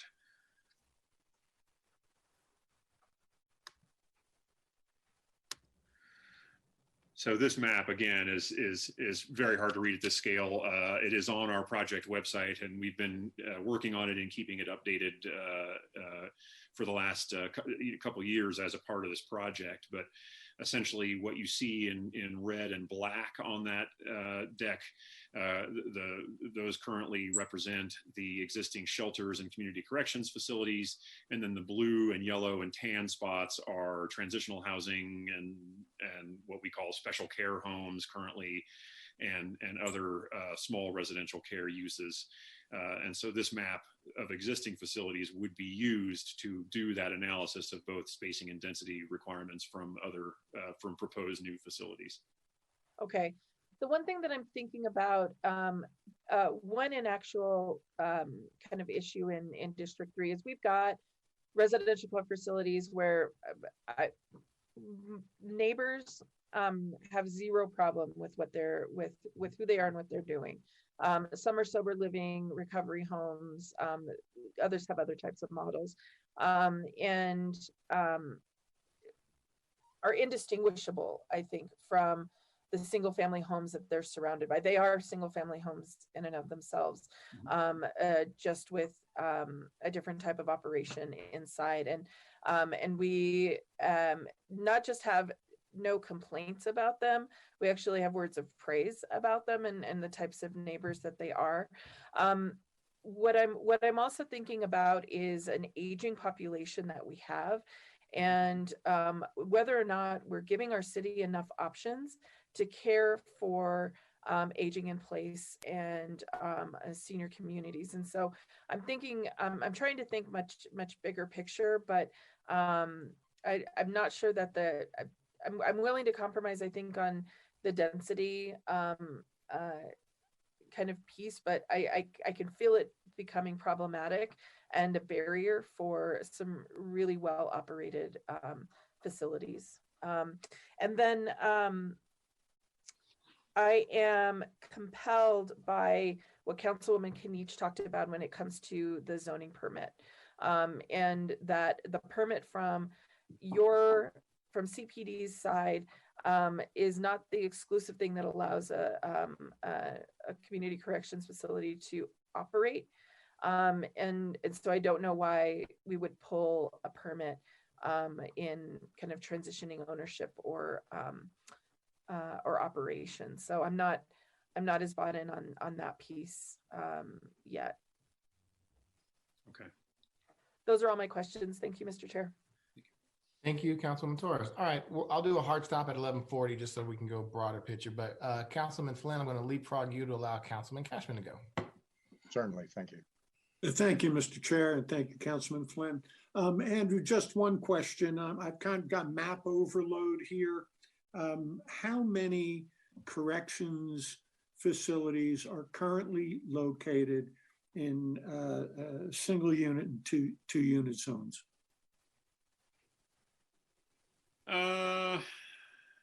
There are, let's see, maybe this map is a better way to look at that. I believe that there are just 2 I know of one that's the one on Pecos there, the one that is the furthest to the northwest, essentially up in the top left corner of the map, is located in a 2-unit zone district. I believe that actually all of the other existing facilities are in higher intensity zone districts, in some cases that directly abut single or 2-unit zone districts. But the rest of the existing facilities are, I believe, in higher intensity districts. Yeah, I'm thinking, I believe there's a halfway house. Is it on Fillmore, just south of Colfax, up by Greektown Restaurant? That's correct, yes, but that is in one of the GMU zone districts. So it's a higher intensity. Columbine is single unit. I can certainly, I'll take a look at Columbine. Would you take a look and let me know that? So it sounds like there's 1 or 2, and maybe we'll find a couple more. Right. Okay. Thank you, Andrew. I know we're talking tomorrow. If there's any way you can pull that together by tomorrow, that would be very helpful to me. Sure, I'll do that. Thank you very much. So that's all I've got right now, Mr. Chair. Thank you. Thank you, Councilman Cashman. Councilman Flynn, I'm going to let President Gilmore go because I don't believe she's talked on this topic yet. Correct. Thank you. Go ahead, President Gilmore. All right. Thank you, Mr. Chair. Andrew, I wanted to go back to, I guess I have a question, but I wanted to say something first because residential care, we've talked a lot about shelters, services for folks experiencing homelessness, and then community corrections. But really what got me really interested in digging down into this a bit more is the other uses for residential care that were sober living, rehabilitation facilities, assisted living, nursing homes, and hospice care. And, looking at the state of our nursing homes right now and how we have traditionally cared for our older adults is maybe not what we're going to be doing in the future. And we talked a lot in the Far Northeast Neighborhood Plan about figuring out how we can allow folks to age in place, to age maybe not only in their historic home, that would be the ideal, but if for some reason they can't take care of that single family unit anymore, that we wouldn't move them out of the neighborhood to a high rise, and not everybody can do that around assisted living or that sort of thing, but keeping them in the neighborhood and really looking at providing that care, nursing home, hospice care, and assisted living in a safer way. And so I just wanted to kind of recalibrate that, because I don't think that's something that we highlight enough around what this use might bring. And then just because, Andrew, I know you're ticking things off and I want to help you out with this because I appreciate all your help and work on this as well, is that I can get behind these proposed alternatives that are up here, at least the first 2. I need to research a little bit more the row home uses in District 11, just so I understand that a bit more. But I wondered on going from 11 to 40 guests down to 11 to 20 guests. I support that, but has there been conversation about if there is a provider that would want to serve 20 to 40 guests, having them apply for a permit to do that, to expand that use? Sure, a few ways to look at that. So in the low intensity zone districts, the only structure that you can build is a house. And so even the existing schools and churches essentially are, if they were to be reconstructed, would have to meet the house building form. The model for providing assisted living, especially, in lower intensity zone districts has been at a house type scale and is typically on the order of 5 to 10 people being served. And so this would allow that to continue as it does today, where an operator, a provider could have a small assisted living facility in a house, and those are the many of the existing facilities around the city are small assisted living facilities. The proposal for the type 2 facilities to reduce the size of those facilities from 11 to 20 would only apply in the low intensity residential districts. It would not apply anywhere else where the type 2 facilities are allowed, which are, Gotcha. are Okay. other corridors and commercial Yeah, areas, yeah, which is okay. where you would Thank you for that see clarification. more formal nursing home, larger buildings being built and that sort of thing. And then, ultimately, as currently proposed, somebody could also propose a rezoning to a higher intensity zone district if they thought that they had a use that could house more people, but was limited by that limitation. That would, certainly, if they could show that a rezoning was consistent with adopted plans and policies, they could request that of the city council. Okay, gotcha. Got that. Thank you, because I'm thinking of St. Andrews in Montbello and the assisted living site that they built there, but they built it within the existing structure. And so I don't know offhand what that zoning is, but that is a church site that they've retrofitted to do a for-profit or an earned income side of their nonprofit model, which again supports folks aging in place in their neighborhoods. So thank you for that clarification, and thank you, Mr. Chair. Thank you, Council President Gilmore. All right, colleagues, we're eating into our general comment period, but I want to make sure Council Members Flynn and Sandoval have the opportunity to be heard. So you both are up. Councilman Flynn, you're up first. Oh, thank you. Yeah, I disagree with Councilwoman Sudabaka. This actually protects the single unit and twin unit zones in the inverted L. If you look at that map on, I'm looking at your PDF on another screen, Andrew. I don't know if you could go back to that so that everybody can see it. I'm looking at it on my laptop. I know because I live there and they're here. These are the vulnerable neighborhoods that I am most interested in protecting. I'm looking at Westwood, I'm looking at Barnum, I'm looking at Ruby Hill, Marley, College View, where we have single family homes that are vulnerable to displacement and gentrification. And those are the ones I'm trying to protect, and this does it. This says that community corrections can still go there. And I say this as a council member who represents the district with the most community corrections beds and clients, and where they're located is appropriate. And if you look at Federal Boulevard and if you look at the commercial corridors, they are still permitted in our districts, but in an intentional way that is not in the single unit neighborhoods and the twin unit neighborhoods in that inverted L that we're trying to prevent more displacement. And so I think this is a very good approach at accomplishing that goal. Thank you. Thank you, Councilman Flynn. Councilwoman Sandoval, you're up. Thank you, Mr. Chair. So I just wanted to make a comment that the one facility that is in a 2-unit zone district is in Council District 1 on Pecos. And it's the Independence House, and it's been there. I've never known it not to be there. I'm 42 years old. And in my experience of living and working in Northwest Denver, I have never gotten one complaint.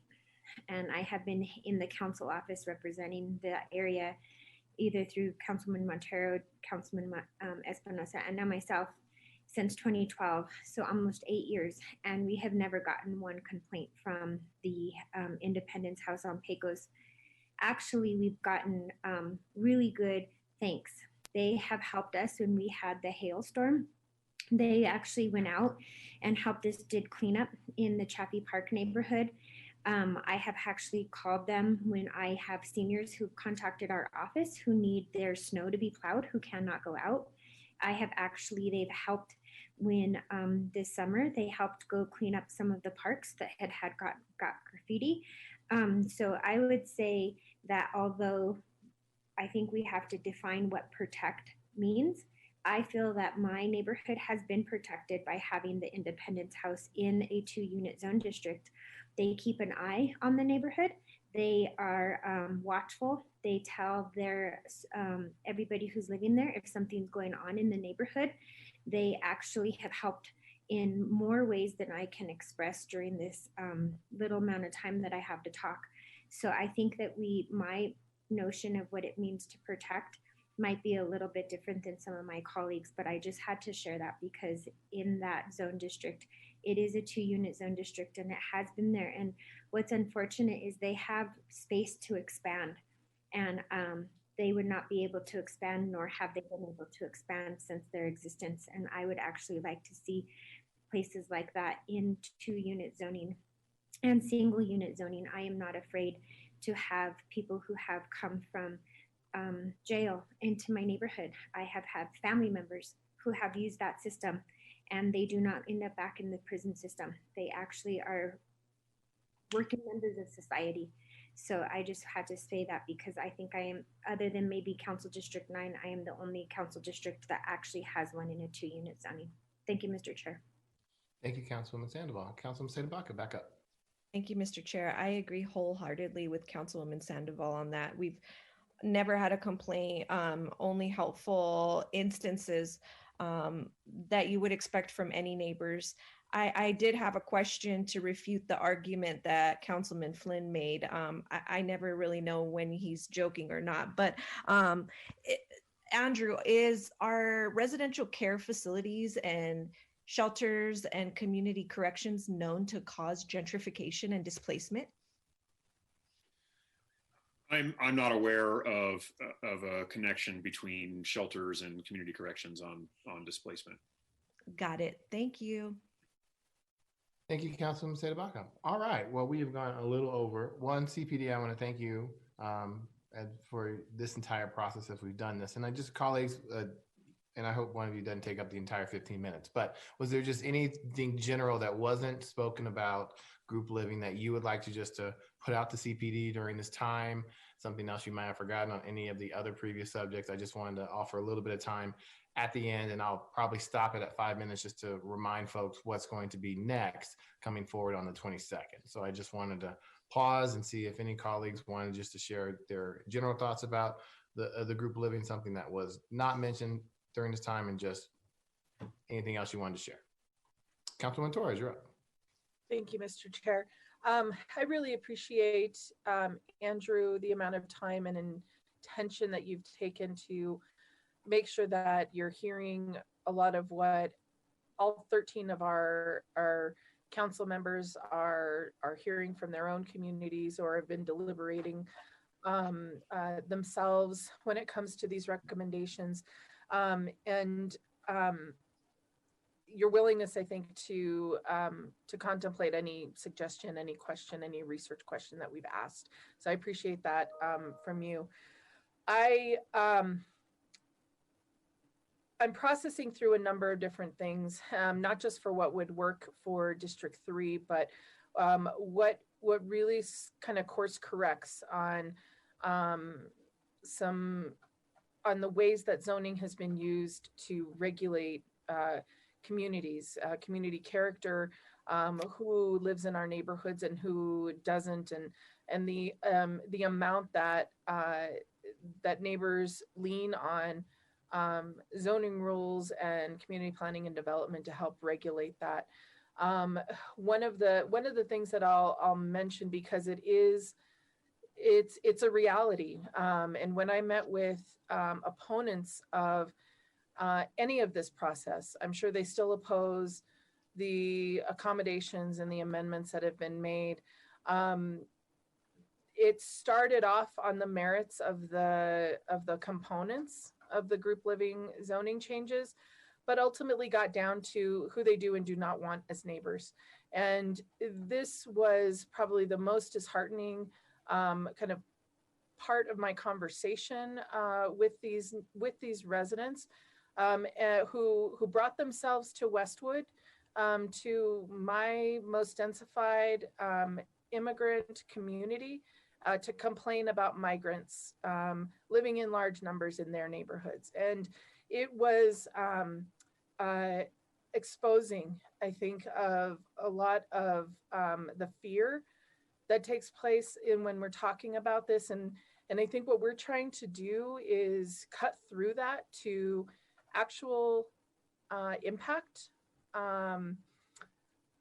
infrastructure impact, to what the city should be responsible for, and really try to course correct on that piece. So I thank you for being courageous and taking this on, and I think Denver needs it. I think Denver is ready for it.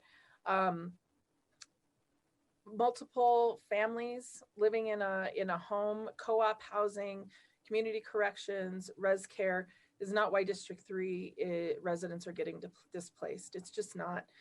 They're turning over as investment properties for a couple or a single purchaser. And that's the reality.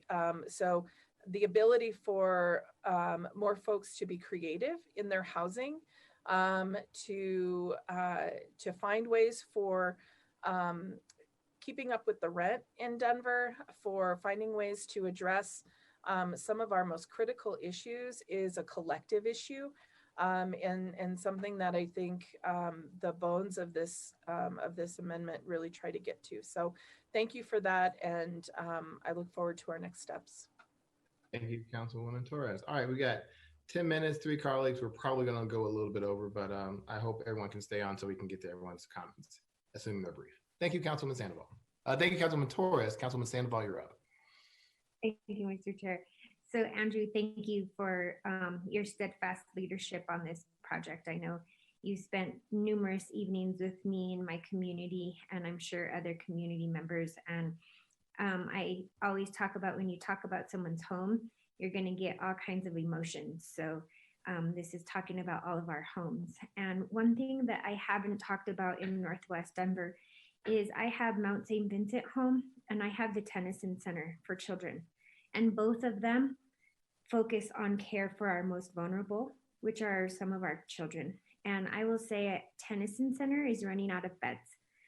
They have been in the old zoning, so they're in Chapter 59 because of the moratorium that was put in 2008, and they have not been able to expand any of their beds. And I spent a lot of time in there when I was in Councilman Espinosa's office. I actually went there once a month for a working group. And when you get to know those kids, they deserve to be in a community and they deserve help. And so not only will this address some of the community corrections and some of the issues that I think have limited people living together, such as the number of related and unrelated adults, I have to talk about the kids. So some of those kids, some of the mass shootings that have happened in the United States are from kids who have not been able to have treatment. And I think I am the only council district that has both of those large residential treatment centers for children. And so this will actually help them expand. And once you spend time at Mount St. Vincent home, it's a sobering event. I used to have to take my kids there to drop off Christmas gifts. So they actually saw what it looked like to not have family at Christmas, and look like what it looked like to not be able to have a traditional Christmas tree or whatever our experience was during the holidays. So I asked my colleagues that when you're thinking about this amendment, please think about those 2 treatment centers for children in Northwest Denver, because I do know they want to expand, and I do know that they need to expand. And under this current proposal, they would be able to finally expand. And so that is something that is near and dear to my heart that I haven't talked about. So I just had to bring it up right now. Thank you, Mr. Chair. Thank you, Councilwoman Sandoval. Councilwoman Sawyer. Thanks so much, Mr. Chair. And unfortunately, I've got a meeting at noon, so I am going to have to run after my comments. I really want to thank everyone for these really difficult topics that we're talking about, because there is for sure a divide in our community. Andrew, thank you so much for everything you have done to try and bridge that gap, because this is a tough conversation to have, and this is a big law that covers a lot of area. And I'm really grateful for everything that you have done and your willingness to slow this down for us to really do this deep dive. So, I think it is really important. I want to thank both of my council members who just spoke, Councilwoman Torres and Councilwoman Sandoval, about the importance of community and, the services that we are providing our community. I think that is incredibly important. And I think I also want to point out and remember that there are also people in our community who have spent their entire lives saving money and working to buy their homes. And these laws would change the game on them after they have put everything into the purchase of their homes. And so finding a balance is something that is our responsibility. And I think we are getting there, and I'm excited about where we are headed with this. So I look forward to seeing what happens on the 22nd. And I want to thank all of my colleagues for having this conversation. And thank you so much. And I apologize that I have to run out right now. Thanks so much and take care. Thanks, Mr. Chair. Thank you, Councilman Sawyer. Council President Gilmore. Thank you, Mr. Chair. I appreciate the comments by my colleagues. And again, Andrew, thank you to your team for all of your work. And this is, as we can all tell, it's very personal. It's very personal for our neighborhoods. It's very personal for each of us. And I think that's the dilemma that we as elected officials have, because we have our personal stories and our personal side, but then our job is to figure out how to get to compromise in the community to not create more divisions.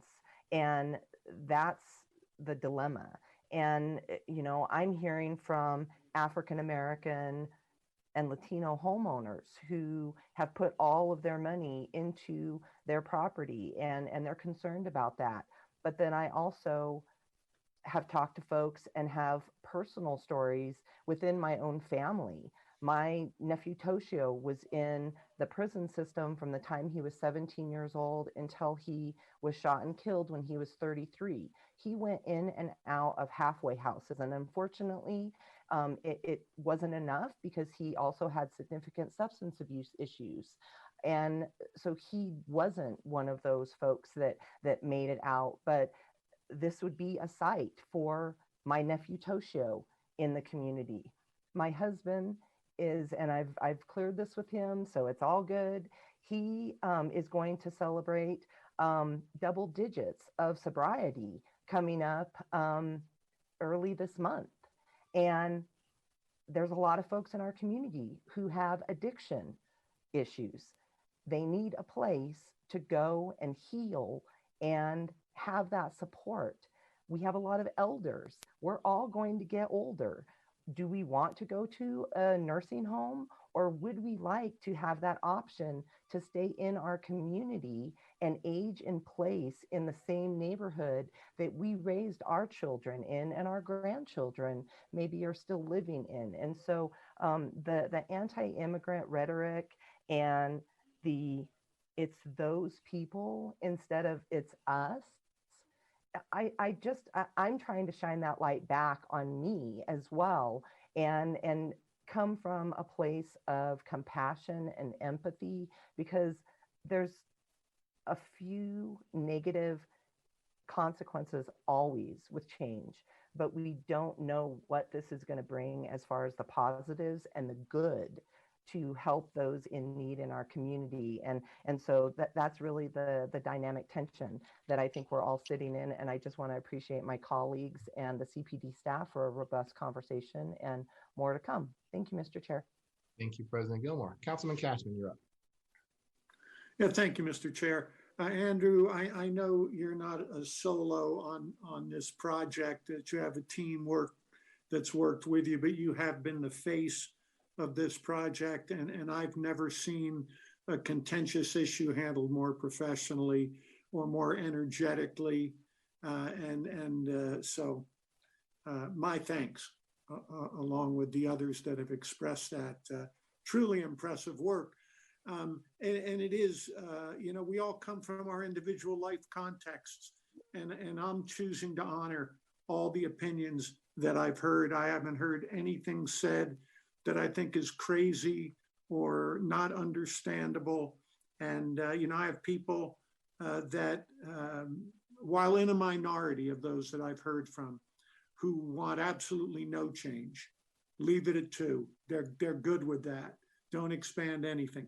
Most of the people that I've heard from and talked to, end up with, 4 or 5 makes sense to me.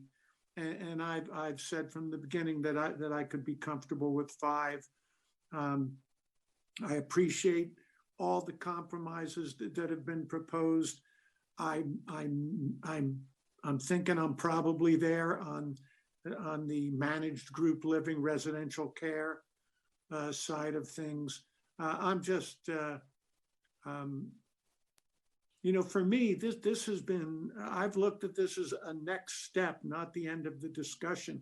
I'm real interested in a discussion on permitting for, co-op living, or whatever you'd want to classify it as. I think this is, like I say, this is a step forward in a critical conversation. I mean, I'll really be looking forward to looking at data in the coming years. If we haven't hit the nail on the head here, then we need to come back to the table, because the stakes are too high, the need is too great. We've got to get people housed in dignified situations, no matter what their zip code happens to be. So I thanks to everybody for great conversation, and look forward to more. Thank you, Councilman Cashman.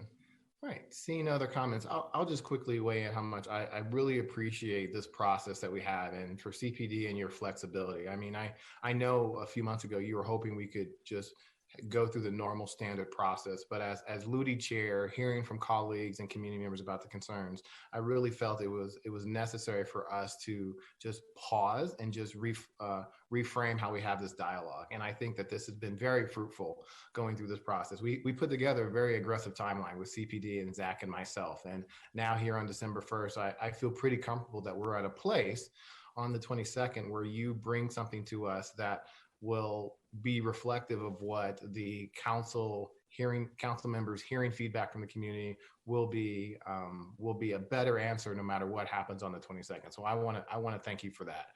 I've been pretty quiet on this whole proposal, as I've just been as LUTI chair, trying to hear and take everyone's balance into account. And so I'll briefly just throw out a couple of comments. My greatest challenge initially was household size. I struggled with the metric that CPD was moving forward. So I thought there were more appropriate metrics. And I'll even say now, community corrections and res care is not a concern, as big of a concern to me, because I think I have a different perspective of who those people are. Because when I see emails where people say they and those people, I want to sometimes ask back, who do you think they are? And how different do you think you are from those individuals? And I appreciate Councilwoman Sandoval mentioned, I've had family members in the community corrections system. This system is flawed. And that's a much broader conversation I won't get into now, but by exclusion is not going to get us to where we need to be as a society. So that has never been a concern for me as we were having conversations of when it comes to community corrections and res care. But I appreciate all that you all have done. I look forward to what the final answer will be at committee on the 22nd. We're going to start at 10 a.m. just for my colleagues for preparation, so that you know that. It's currently the only agenda item. There are a couple of Doties trying to put something on there. We may have it on consent just so that we have a full conversation at 10 a.m. But I want to thank all my colleagues and everyone that's been a part of this as we have moved through this. So we are now 2 minutes over. My apologies. Thank you to all my colleagues for doing this, but we will be back to see if there's a proposal to move out of land use to the full council December 22nd. And seeing no other issues before this body, thank you all. This committee is adjourned.